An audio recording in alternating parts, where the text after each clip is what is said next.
Ассаляму алейкум. Онемение рук-ног у меня, говорят, из-за сосудов. Что можно пропить? Бексалим ва алейкум ассалам. Сейчас переведу ваш комментарий на туркменский язык и посоветую вам пропить вот это масло, а также перечислю его полезные свойства.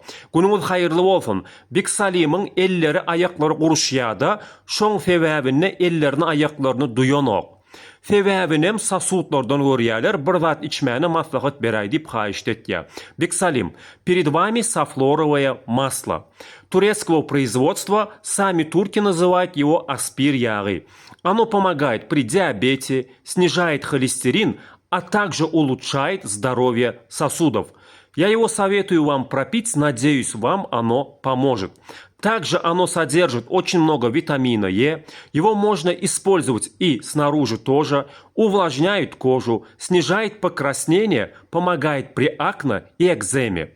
Буяр, эгер диабет бар болса, ичсеңиз болýa, холестеринин derecesini peseltýändir ve damarların, sasutlарын sağlygyny gowlaýandyr. Bunu daşyndanam ullanyp bilersiňiz. Düzüminne vitamin D köp bolan soň, gowja hamyňyzy nemlendirer. Eger sizde dürtük ekzema var bolsa, hayırny taparsyňyz. Как нужно принимать? Суточная норма этого масла 1-2 столовые ложки. Диабетикам достаточно принимать 1 столовую ложку в день. Можно принимать в чистом виде, либо можете добавлять в каши и салаты. Кому нельзя принимать? Аллергикам, а беременным и женщинам во время лактации нужно заранее посоветоваться с врачом. Bu yağı arasda öğrenemişseniz bolýa, ýa-da salatlara kaşa goşsaňyzam ullanyp bilersiňiz.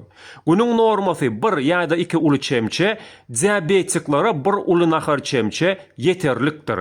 Kime ullanmak bolanok, allergiýa bar bolsa, göwreli we emdirýän aýal maşgala öňünden doktor bilen maslahat edip soňundan ullanyp biler.